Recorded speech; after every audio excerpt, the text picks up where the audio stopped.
বাংলাদেশ একটা বিশাল বিজয় করছে, শেখ হাসিনারে তাড়াইছে। এই তরুণ ভোটাররা আওয়ামী লীগের চরিত্রটা দেখেছে 16 বছর। যে লোকটা দেশটা স্বাধীন করে তার ঘরে এরকম এই মহিলা কিভাবে আসে, যাকে বাংলায় ইংরেজিতে যদি বলেন ফিমেল ভার্সন অফ হিটলার। এদের কাছে মনে হইতেছে যে যারা চলে গেছে গেছে, কিন্তু এই জায়গাটা খালি নাই। এরা যারা পূরণ করেছে তাদের প্রতি তাদের একটা বিরূপ মনোভাব থাকতেও পারে। পার্থক্যটা অল্প দেখায় কারচুপি করে আওয়ামী লীগের ক্ষমতায় নিচ্ছে। এই মুহূর্তে যদি কল্পনা করেন যে শেখ হাসিনা আবার পাওয়ারে এসে বসছে। সুপ্রিয় দর্শক, আপনাদের সবাইকে স্বাগত জানাচ্ছি চ্যানেল জেড আয়োজিত নিয়মিত সংবাদ বিশ্লেষণ অনুষ্ঠান জেড ফোকাসে। আপনাদের সঙ্গে আছি আমি সাইদ খান। আর আলোচনার জন্য প্রতিদিনের মতো আজ আমাদের সাথে একজন অতিথি রয়েছেন। স্টুডিওতে আমাদের সাথে সরাসরি উপস্থিত আছেন সিনিয়র আইনজীবী অ্যাডভোকেট আবু হেনা রাজ্জাকি। রাজ্জাকি ভাই, আপনাকে স্বাগত জানাচ্ছি। আপনাকে শুভেচ্ছা। দর্শক, আপনারা জানেন জেড ফোকাসে আমরা প্রতিদিনই দিনের উল্লেখযোগ্য ঘটনা ধরে বিশ্লেষণ করে থাকি, আলোচকের মুখ থেকে বিশ্লেষণ শুনে থাকি। আজও আমাদের হাতে বেশ কয়েকটি গুরুত্বপূর্ণ সংবাদ রয়েছে, এগুলো নিয়ে আলোচনা শুনবো অতিথির মুখ থেকে। আমাদের হাতে যে খবরগুলো রয়েছে এর মধ্যে উল্লেখযোগ্য একটি খবর আছে যেটি বাংলাদেশের জন্য অবশ্যই ভালো লাগার বিষয়। সেটি হচ্ছে সংখ্যালঘুদের নিরাপত্তা নিশ্চিতে অন্তর্বর্তী সরকারের পদক্ষেপকে স্বাগত জানালো যুক্তরাষ্ট্র। এটি একটি খবর। এবং আরেকটি জাতীয় দৈনিকের মূল শিরোনাম হচ্ছে ত্রয়োদশ জাতীয় সংসদ নির্বাচনের ট্রাম্প কার্ড তরুণ ভোটাররা। এটি অবশ্যই সবসময় তরুণরাই পাল্টে দেওয়ার মিছিলে তরুণদের ভূমিকা আমরা 24-এর গণ অভ্যুত্থানেও দেখেছি, এবং ত্রয়োদশ জাতীয় সংসদ নির্বাচনে আসলেই তারা ফ্যাক্টর। আরেকটি বিষয় রয়েছে বিএনপির ভারপ্রাপ্ত চেয়ারম্যান তারেক রহমান, যিনি দুদিন আগে বলেছিলেন যে তার দল এবং তিনি নিজেই এবং তার দলের নেতারা মিডিয়া ট্রায়ালের শিকার হচ্ছেন, এবং আরেকটি মন্তব্য করেছেন যে উগ্রবাদ মাথাচড়া দিলে কবর রচিত হবে গণতন্ত্রে। সেটি একটি খবর। এটি অবশ্যই আমাদের জন্য ভয়ের খবর। আসলে উগ্রবাদ যে পৃথিবীর যে প্রান্তেই মাথাচড়া দিয়েছে সেখানেই আসলে গণতন্ত্র হুমকিতে পড়েছে। আমাদের গণতন্ত্র হুমকিতে পড়ুক সেটা আমরা প্রত্যাশা করি না। এই ছিল আসলে সামগ্রিক বিষয়। রাজ্জাকি ভাই, শুরুতেই যেতে চাচ্ছি অন্তর্বর্তীকালীন সরকারের যে এক ধরনের সফলতা বলা যায়, যে সংখ্যালঘু নিরাপত্তা নিশ্চিতে সরকারের যে পদক্ষেপ আগস্ট পরবর্তী সময়, সেই পদক্ষেপে স্বাগত জানিয়েছে যুক্তরাষ্ট্র। যদিও প্রতিবেশী রাষ্ট্রসহ আশপাশের নানান জায়গা থেকে এই সংখ্যালঘু সম্প্রদায়ের এইটিকে কার্ড ব্যবহার করে বাংলাদেশের অভ্যন্তরীণ শান্তি শৃঙ্খলা এক ধরনের হুমকিতে ফেলবার উস্কানি ছিল বরাবরের মতো। আপনি এই বিষয়টিকে কিভাবে মূল্যায়ন করবেন? ধন্যবাদ আপনাকে। আপনি হয়তো জানেন যে ইতিমধ্যে দিল্লি সফর করে গেল ভারতের আমেরিকার গোয়েন্দা প্রধান কি সুনিতা গাবার্ড, তুলসী গাবার্ড। উনি কিন্তু এই ইস্যুটা ওখানে আনছেন। এবং আমি ব্যক্তিগতভাবে, আপনি যখনই সংখ্যালঘুর উপরে নির্যাতন হচ্ছে এই কথাটা বলেন, তখন আমি ব্যক্তিগতভাবে এটা রিসিভ করি না। কেন রিসিভ করি না? আপনি নাগরিক অধিকার সবার। আপনি সংখ্যালঘু, আপনি কি এই দেশের নাগরিক না? আপনি এই দেশের নাগরিক। পুলিশ নাগরিক, শ্রমিক নাগরিক, সংখ্যালঘু নাগরিক, সংখ্যাগুরু তারাও নাগরিক। আপনার নাগরিকের ন্যায় বিচার আপনার সুপ্রতিষ্ঠিত করতে হবে। যাক, এখন যেটা চলমান ধারা, সেক্ষেত্রে সংখ্যালঘু বললে হয়তো আমরা অনেক জায়গার সুবিধা পাই। সেই অর্থে যদি বলে থাকেন ভালো, যে সংখ্যালঘুদের দিকটায় উনি গুরুত্ব দিবেন, বাট মেন্টালি যেহেতু এটাকে ট্রাম্প কার্ড হিসেবে ব্যবহার করা ঠিক আছে, সেটা যদি ওইভাবে নিরাপত্তা দেন সেটা প্রশংসার দাবি রাখে।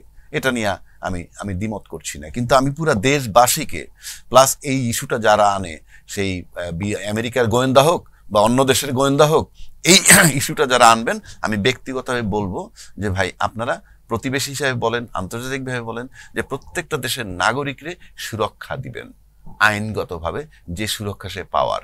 যেমন ধরুন, আজকে বিএনপির উপরে যে ইনজাস্টিস হইতেছিল 16 বছর, তারা কিন্তু সবাই পর্যায়ক্রমে এখন মুক্তি পাচ্ছে। তো মুক্তি পাচ্ছে কিভাবে? একেবারে কি গায়ের জোরে? আইনি প্রক্রিয়াই পাচ্ছে।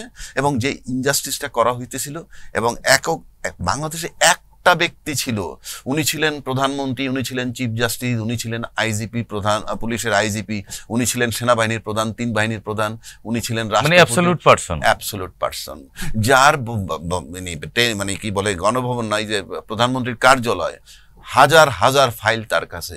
যে ফাইল থাকার কথা এসপির অফিসে, সেই ফাইলও তার কাছে। তো এইটা একটা সভ্য দেশ চলে না। সুতরাং ন্যাচারালি উই আর হ্যাপি যে বাংলাদেশ একটা বিশাল বিজয় করছে, কিচ্ছু না হোক শেখ হাসিনারে তাড়াইছে। এটা হলো বাংলাদেশ সবচেয়ে বড় বিজয়। জি, আগামী ত্রয়োদশ জাতীয় সংসদ নির্বাচন নিয়ে তো ইতিমধ্যেই নানান ধরনের আলোচনা সমালোচনা, এক ধরনের উৎকণ্ঠা আছে, রাজনৈতিক দলগুলোর মধ্যে আলোচনা আছে, নির্বাচন কবে হবে না সে ধরনের নানান ধরনের বিতর্ক আছে। কিন্তু আমরা এই যে তরুণ ভোটাররা ফ্যাক্টর, কতটুকু ফ্যাক্টর, কেন ফ্যাক্টর তারা, এবং এই তরুণ ভোটাররা বিশেষ করে 18 থেকে 29 বছর বয়সী ভোটাররা সবচেয়ে বড় ফ্যাক্টর হিসেবে দেখিয়েছে একটি জাতীয় দৈনিক। রাজীব ভাই, আপনার কাছে তাদেরকে ফ্যাক্টর মনে হলো কেন? তারা তো দীর্ঘ প্রায় 17 বছর রাজনীতির বাইরে, তারা রাজনীতি দেখেনি, ভোট দেখেনি, গণতন্ত্র দেখেনি। এটি কি একমাত্র কারণ? আপনাকে ধন্যবাদ। বিষয়টা আমার কাছে যেভাবে আমি ব্যাখ্যা করব, ওরা কিন্তু এই তরুণ ভোটাররা আওয়ামী লীগের চরিত্রটা দেখেছে 16 বছর, বিএনপির অ্যাক্টিভিটিসটা দেখেনি। কারণ বিএনপি তো আউট 2007-এর পর থেকে। ইনফ্যাক্ট আওয়ামী লীগ ছাড়া সব আউট। আওয়ামী লীগ ছাড়া সব আউট। তাহলে আওয়ামী লীগের 16 বছরের কার্যকলাপটা আমি দেখছি এবং এই তরুণ প্রজন্ম দেখছে, and they are not happy. কোনোভাবেই তারা অ্যাকসেপ্ট করতে পারতেছে না। আওয়ামী লীগ এখন ওই যে কয় না একটা কথা যে 71 আমরা চাই না, সংবিধান ছুঁড়ে ফেলো, এটা একটা সেন্টিমেন্ট। এটা কিন্তু এই না, সিদ্ধান্ত না, না না না প্রশ্নই ওঠে না। যেমন অনেকেই বলেন, এটা খুব বিএনপির অনেকে বলেন, সেই প্রসঙ্গটা আসলে পরে বলবো না, আমি একটু বলে যাই। আপনি বলার ধারা। বিএনপির অনেকে বলেন, কি বলেন, যে দ্বিতীয় স্বাধীনতাটা কি আমি বুঝলাম না। বড় মাপের নেতা, আমি নাম বলছি না, কিন্তু আপনি বলেন এটা হলো রূপক অর্থে বলা।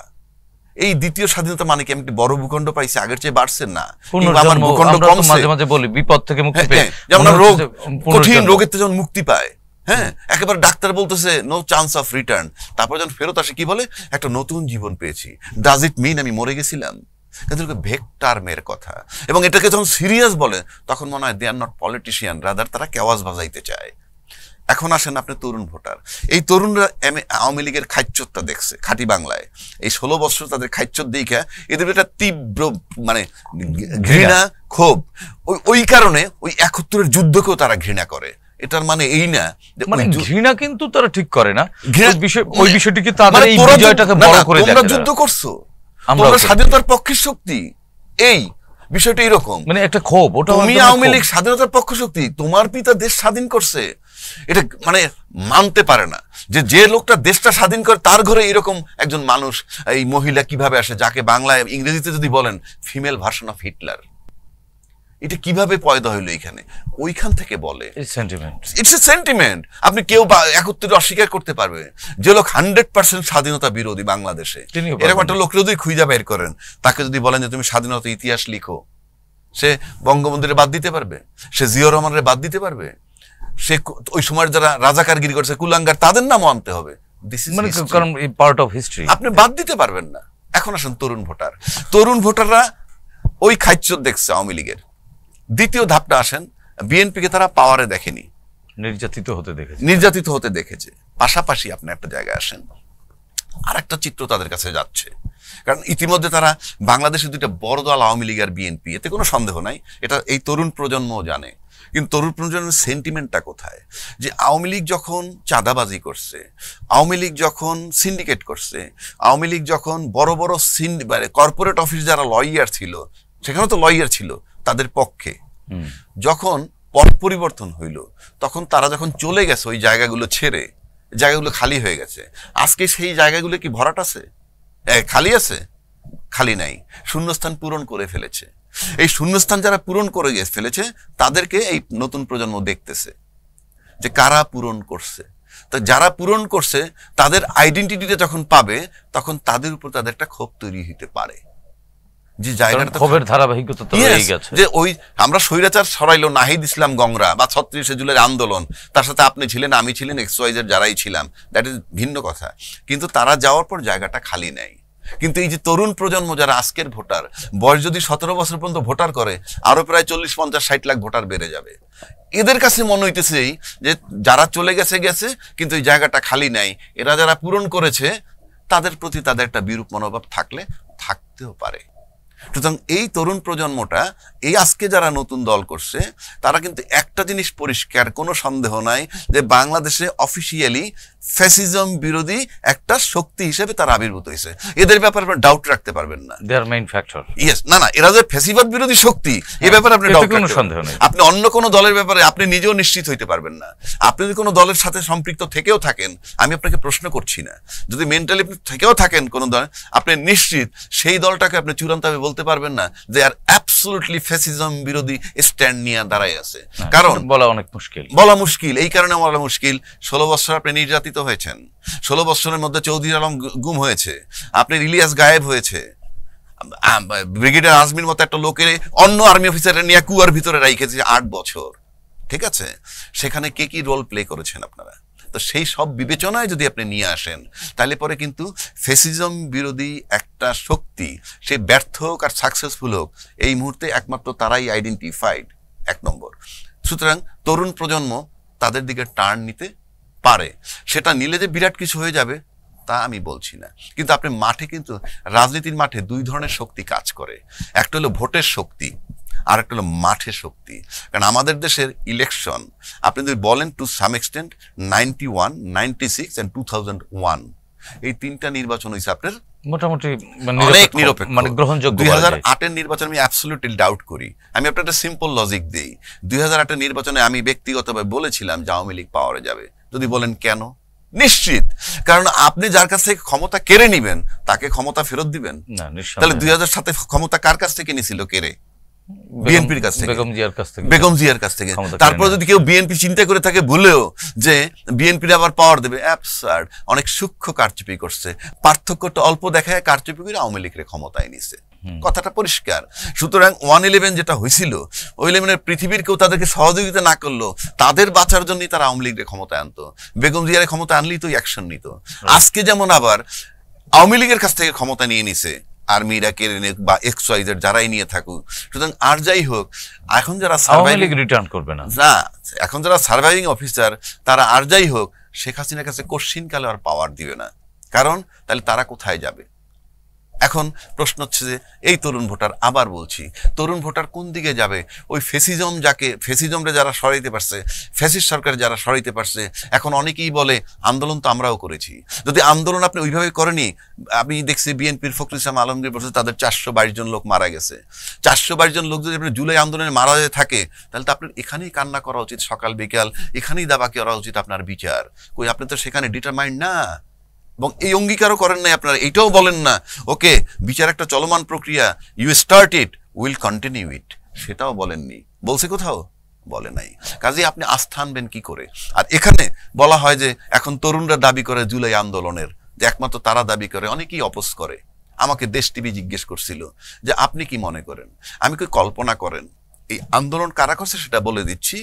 এই মুহূর্তে যদি কল্পনা করেন যে শেখ হাসিনা আবার পাওয়ারে এসে বসছে, তাহলে বিপদগ্রস্ত হবে কারা? সে বলল ছাত্ররা। তাইলে আর তারা আন্দোলন করছে? যারা বিপদে পড়বে তারাই তো আন্দোলনকারী। অন্য যদি কেউ বিপদে না পড়ে সে আন্দোলনকারী কিভাবে? সে প্রতিপক্ষ না, প্রতিপক্ষ সে বিপদে পড়বে। And that is I am telling. তো এই তরুণ প্রজন্ম দেখছে সিম্বলিক তাদেরকে। এই তরুণ প্রজন্ম আমার কাছে আজকে পর্যন্ত মনে হয় সমূহ সম্ভাবনা তাদের দিকে যাবে, ধাবিত হবে, মানে তারা ভালো করবে। পাশাপাশি এমন কথা উঠছে ওয়াসায় চাকরি দিচ্ছে, ঘরের ভিতরে বৈশা এই যে ছাত্ররা, হ্যাঁ দিচ্ছে, এবং আমি দেখছি ব্যাপকভাবে তাদের অর্থের টাকার উৎস কোথায় খুঁজতেছে। কিন্তু দ্যাট ইজ দ্য রিয়েলিটি। আমরা জানি পৃথিবীর সব পলিটিক্যাল পার্টি চলে ডোনেশনের ভিত্তিতে।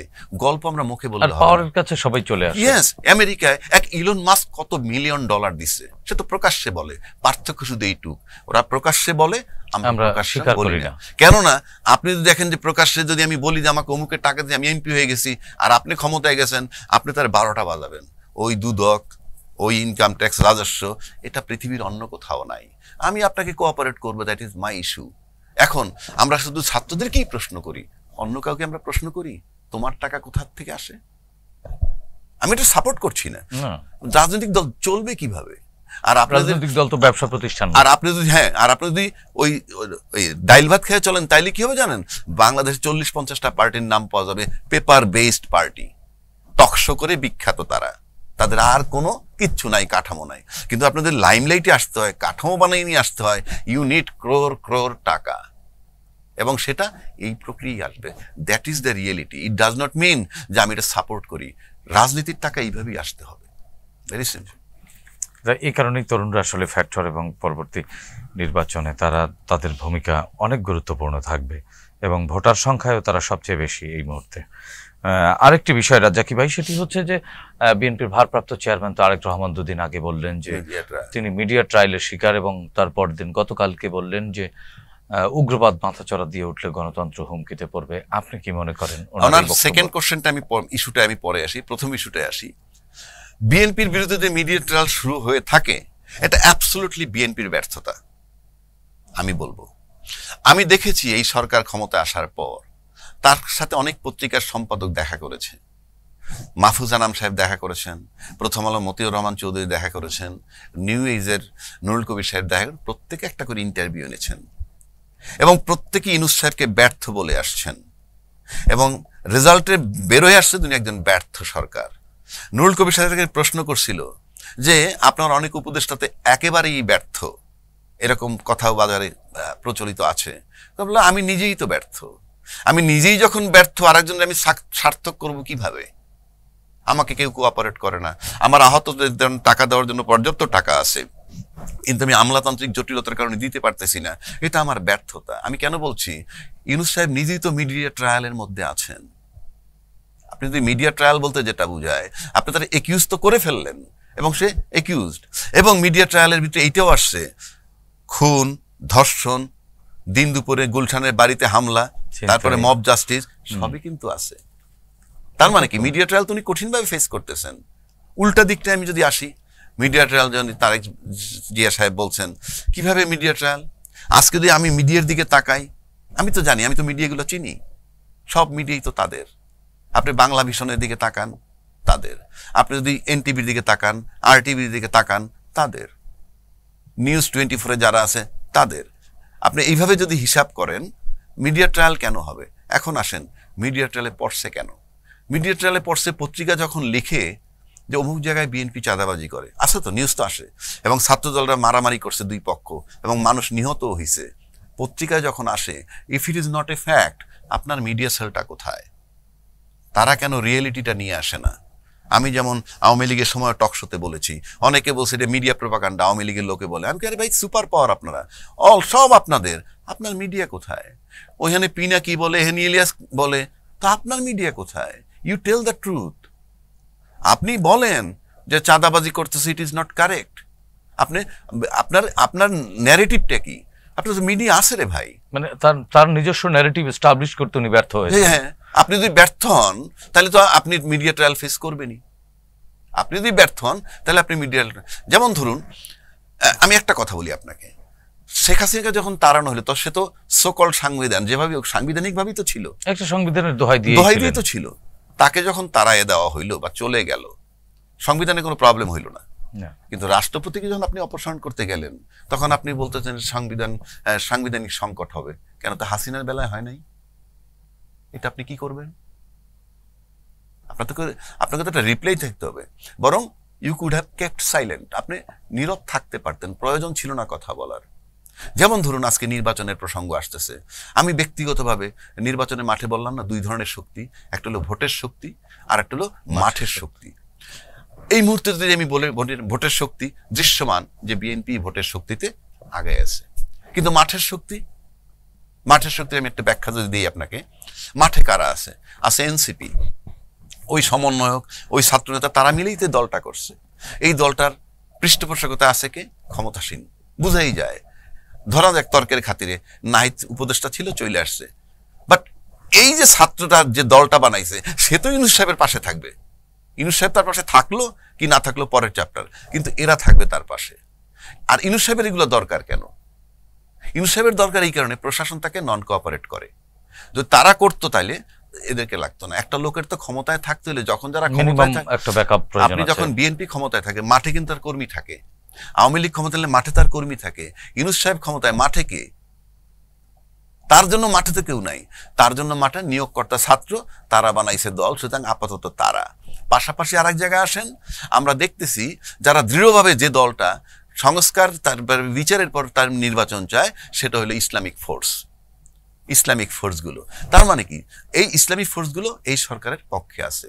সুতরাং এই ইসলামিক ফোর্সগুলো তার পক্ষে থাকে। সেকেন্ড আসেন ছাত্রদের যে শক্তি, আপনি সামনে দেখতেছেন ছাত্র, আমি পিছনে অন্য কিছু দেখি। কিরকম দেখি? এই ছাত্রদের পিছে কারা আছে আপনি ভালো করে চক্ষু বন্ধ করেন। 57 জন বিডিআর অফিসার, সেনা অফিসার হত্যা হয়েছিল। তাদের প্রত্যেকের তো কোর ভ্যালুর 2টা অফিসার থাকলেও থাকতে পারে আর্মিতে, তাহলে 114টা অফিসার আছে আর্মিতে। তাদের পক্ষে, অর্থাৎ প্রতিশোধের পক্ষে। ওখানে প্রকাশ করবে না, মেন্টাল সাপোর্ট। তারপর যখন সেনাকুঞ্জে শেখ হাসিনা গেল হত্যার পর, সেখানে 150-200 অফিসার প্রতিবাদ করছে এবং সময়ের ব্যবধানে তারা চাকরি হারাইছে। তো 200 অফিসারে যদি 2টা করে অফিসার কোর ভ্যালুর ওই আর্মিতে থেকে থাকে, আরো 400 অফিসার আছে, এদের সাপোর্ট ছাত্ররা পাবে, মেন্টাল ছাত্র। যেমন আপনি একজন সাংবাদিক, আপনার জন্য কিন্তু 5টা সাংবাদিক অন্তত বাংলাদেশে আছে, আপনার জন্য জীবন দিবে। না দিতে পারলে ফিল করবে, আচ্ছা সাইদের এইটা হয়েছিল, এইটা হইলে ভালো হয়। আমি বলছি সেই কারণে তারা কিন্তু মোরাল কারেজটা তাদের অনেক বেশি। আর আপনার মাঠে যারা আছে, আওয়ামী লীগের জায়গাগুলো যারা পূরণ করে ফেলছে, তাদের মোরাল কারেজ প্রতিদিন ডাউন হবে, because you are not transparent. আপনি স্বচ্ছ না।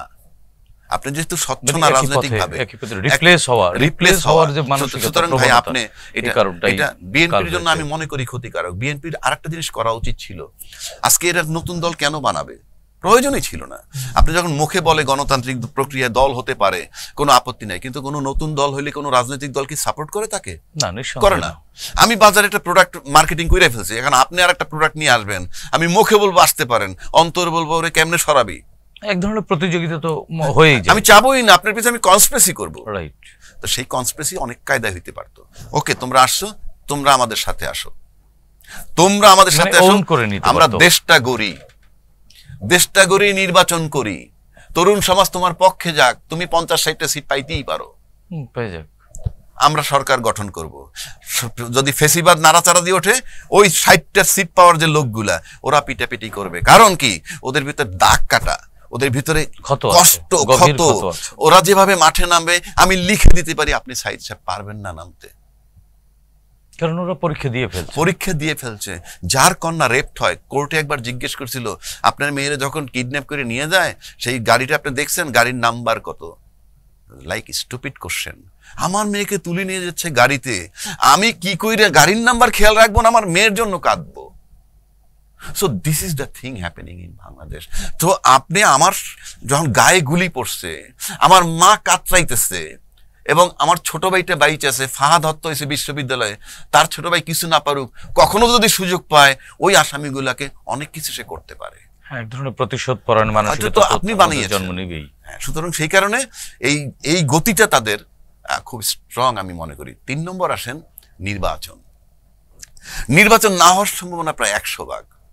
কেন আমি বলি, নির্বাচনে 3টা কথা ইউনূস সাহেব বলছেন। যদি সংস্কার অল্প চান, ডিসেম্বর 25-এ নির্বাচন, যদি বেশি চান, জুন 26-এ নির্বাচন। আগে বলছিল একেবারেই যদি না চান, আমি নির্বাচন দিয়ে চলে যাব। মির্জা আব্বাস সাহেব কি বললেন? কোন সংস্কার যে কেই করুক, এদের হাতের সংস্কার আমরা মানব না। ফখরুল ইসলাম আলমগীর বলছেন কি, যে যতটুকু ন্যূনতম করা দরকার করে ইলেকশন দেন। তাহলে আপনারা মোটামুটি সংস্কারের পক্ষে না, তো মাঠে নামেন না কেন? মাঠে নেমে নির্বাচন আদায় করেন না কেন? যেই সরকার ক্ষমতায় থাকলে পরে লুট, ধর্ষণ, তারপর দিনের দুপুরে গুলশান বনানীতে ডাকাতি হচ্ছে, মব জাস্টিস হচ্ছে, আপনি ডিসেম্বর পর্যন্ত তাকায় কেন দেখবেন? You are responsible political party. তার মানে আপনি এই অভিযোগ করে আপনি এবার সময় দিচ্ছেন, আপনি ক্লেম করছেন যে আপনার কাছে দেশ নিরাপদ, নির্বাচিত সরকারের কাছে। আপনি ক্লেম করছেন যে আপনার দেশকে ভালোবাসি, দেশের জনগণকে ভালোবাসি। আপনি ডিসেম্বর পর্যন্ত তাকায় দেখবেন কেন? আপনি কেন মাঠে নামতেছেন না? আমি তো যদি পলিটিক্যাল পার্টি হইতাম, আর আমি এই স্ট্যান্ডে থাকতাম, এই স্ট্যান্ডে, তাহলে আমি মাঠে নামতাম, কিছু ফলাফল হোক কি না হোক। আমি মনে করি আপনার অনতিবিলম্বে মাঠে নামা উচিত এবং এগুলো বলা উচিত। আপনি মব জাস্টিস কন্ট্রোল করতে পারেন নাই, আপনার ধর্ষণ কন্ট্রোল করতে পারেন নাই, দিন দুপুরে ডাকাতি কন্ট্রোল করতে পারেন নাই, আপনি ফরেন রেমিটেন্স যতই আনেন, জনগণই যদি না থাকে, জনগণই যদি সেফ না থাকে, ওই টাকা দিয়ে আমি কি পূজা দিব? তার মানে বিএনপির রাজনীতিতে এই জায়গায় তারা রেটরিক হিসেবে এগুলো বলছে। আপনি নিজে বলেন না, ইউ টেল মি। এক। দুই, আপনি যখন মাঠে নামবেন, একজন বলতেছে সংখ্যানুপাতে নির্বাচন চাই, আর একজন বলছে কি সংস্কার বিচার তারপরে নির্বাচন। আপনি বলছেন আগে সংসদ নির্বাচন, তারা বলছে স্থানীয় নির্বাচন। তো নির্বাচন, এই যে দাবিগুলা, প্রত্যেকের দাবি থাকবে সরকারের কাছে। তো নির্বাচনী তফসিল কালকে দিয়ে দেওয়ার পর আপনি যখন মাঠে নামেন, তখন ওরা বলবে যে না, আমরা এই নির্বাচন মানি না, কারণ আমরা বলছি সংস্কার বিচার আগে। তখন মাঠে কনফ্লিক্ট হবে, মারামারি হবে। মারামারি হইলে এই যে ছাত্র, যে আজকে এদের পিছনে কারা আছে সেটা আপনাদেরকে বললাম, ওরা কিন্তু মানসিকভাবে অনেক শক্তিশালী হবে। সুতরাং বিএনপিকে খুব কঠিনভাবে চিন্তা করতে হবে। তার মানে বিএনপির একটা কঠিন পরীক্ষার মধ্য দিয়ে মারাত্মক কঠিন পরীক্ষা আমি মনে করি। কেননা এটা কি বিএনপির নেতাকর্মীরা বুঝতে পারছেন না, বুঝতে পারলে তাদের ব্যর্থতা। আমি তো বিএনপির জন্য আমি কি বলে, তাদের অ্যাক্টিভিটিজ কি মনে হয় আপনার কাছে যে তারা বুঝতে পারছে কিনা? এটা আমার কাছে, একজন নাগরিক হিসেবে তো আপনি সবকিছুই পর্যবেক্ষণ করেন। নাগরিক হিসেবে তো আমি জোরালো পদক্ষেপ দেখি না। আপনি তো বিএনপি, এই ইউনূস সরকার খুব দুর্বল সরকার মনে হয়। বরং আমি যেটা মনে করি যে পলিটিক্যাল পার্টিগুলো, they are making doctor Yunus a politician. কেন? আপনি সকালে একটা কথা বলেন, বিকালে একটা কথা বলেন, পলিটিশিয়ান তাই বলে, এবং তারপরে আপনি ক্লেম করেন that you are a politician. So if it is the quality of a politician, in that case যদি ইউনূস সাহেব এটাকে অ্যাকসেপ্ট করে নেয়, তাহলে তো সেও পলিটিশিয়ান হবে। আপনি তারা গালি দিতে পারবেন না। কারণ আপনারা একবার বললেন কি, যেমন ধরুন 5ই আগস্টের পরে রিজভী সাহেব কি বলছেন, এই মাসুম বাচ্চা, ওরা জীবন বিকাইছে, ওরা জীবন ত্যাগ করছে, তার বদলতে আমি মুক্তি পেয়েছি। মির্জা আব্বাস এসে কি বললেন, আমার জীবনটা ছিন্ন ভিন্ন করে ফেলেছিল, আমার পারিবারিক জীবন, আমার ভাই আমেরিকায় মারা গেছে, আমি দেখতে পারিনি। সেই আব্বাস সাহেব এখন বলতেছেন দ্বিতীয় স্বাধীনতা আমি বুঝতে পারলাম না। আপনি বিষয়টা ভাবেন, খালেদা জিয়াকে যে অনারটা দিছে এই ছাত্ররা, আমি তো মনে করি তারা মাতৃতুল্য সম্মান দিছে। এই খালেদা জিয়া মাত্র 3 কোটি টাকা এক ব্যাংকের থেকে আরেক ব্যাংকে রাখছে, সেজন্য 7 বছর দণ্ড পোহাইছে। বিএনপির সর্বোচ্চ মাপের যে মাথার তাজ, তাদের মাতৃতুল্য নেত্রীকে ব্যাপারে মাঠে নামতে পারেনি, আর কার জন্য তারা মাঠে নামবে? You just tell me. আমি ভাই দুঃখে বলতেছি, না, একজন নাগরিক হিসেবে তো আপনার পর্যবেক্ষণ, আমি নাগরিক হিসেবেই বলছি। হ্যাঁ, তো সেখানে খালেদা জিয়া যখন দেশ ত্যাগ করে, মনে হচ্ছে প্রাইম মিনিস্টার দেশের বাইরে যাচ্ছে। এই অনার তার সন্তান বলেন, বিএনপির অত বড় পরীক্ষিত দল বলেন, পারেনি, ছাত্ররা দিয়েছে। আমি নিশ্চিত করে বলতে পারি, খালেদা জিয়া যদি 50 বছরের যুবতী, মানে তরুণী হিসাবেও, তারপর সে নির্বাচন করবে না, সে ব্যক্তি, সে I am honored. So you have done a lot. It was a message. কারণ খালেদা জিয়া এখন যে পর্যায়ে আছে, সে অত কথা সে আর বলবে না, এটা তার। কিন্তু ছাত্রদেরকে অ্যাকোমোডেট করা উচিত ছিল। আপনার দেশটা একটা জায়গায় দাঁড়াইতো, ফেসিজম বাল্লি ওরা পিটাইতো, বিএনপি ক্ষমতায় থাকতো, আর ইউনূসকে যদি আপনি রাষ্ট্রপ্রধান হিসেবে রাখেন, ব্যাস আপনি সব ব্লক পাচ্ছেন। এই জায়গাটা যাওয়া উচিত। আমি জানি না ঠিক তারা কি চিন্তা করছে। নিশ্চয়ই তারা, মানে রাজনৈতিক দলগুলো এবং অন্তর্বর্তীকালীন সরকার আবারও আলাপ আলোচনা বা এরকম রাজনীতিতে এরকম রেটরিক থাকবে, তর্ক থাকবে, বিতর্ক থাকবে, দ্বন্দ্ব থাকবে, দূরত্ব থাকবে, এর মধ্য থেকে যে সম্পর্কটি থাকবে সেটি আসলে জাতীয় ঐক্য। ধন্যবাদ রাজ্জাকি ভাই।